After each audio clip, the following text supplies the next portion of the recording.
Dahil maulan ang panahon, adidas ang lulutuin natin ngayon. Ang paang ito ay lahat ay kanan, kaya panoorin mo para matuto kayo magluto ng manok na kanan ang paa. Lulutuin natin ito sa kahoy dahil pang matagalan ito at kailangan ay siguradong malambot. Ilalagay natin dito ang mantika. Painitin lang ang kawali. Ilagay na ang sibuyas at bawang. Igisa-gisa lang ng konti at naglagay din tayo ng luya para pantanggal ng lansa. At isusunod na natin ang paa. Take note, lahat ng paa dapat na lulutuin nyo ay kanan para pantay ang pagkakaluto at malalaki ito. Kailangan gagalingan nyo sa pagpili para siguradong kanan ang makukuha ninyo. Maglalagay na rin tayo dito ng buong paminta, durog na paminta, at saka haluin muli.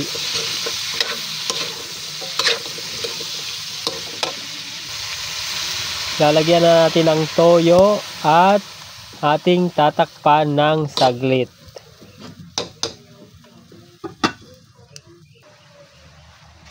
Makalipas ang ilang minuto ay lalagyan na natin ito ng isang container na tubig para mapalambot ng mabuti.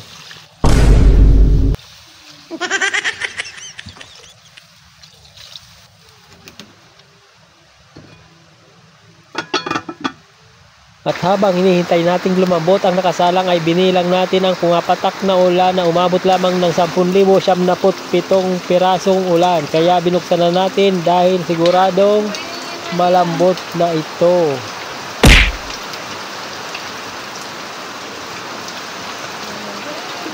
At makikita nyo nga sa video ang aking dalawang bisita na nagmumuni-muni sa isang tabi. Shout out nga pala sa dalawang ito. Alam ko mapapanood nyo ito.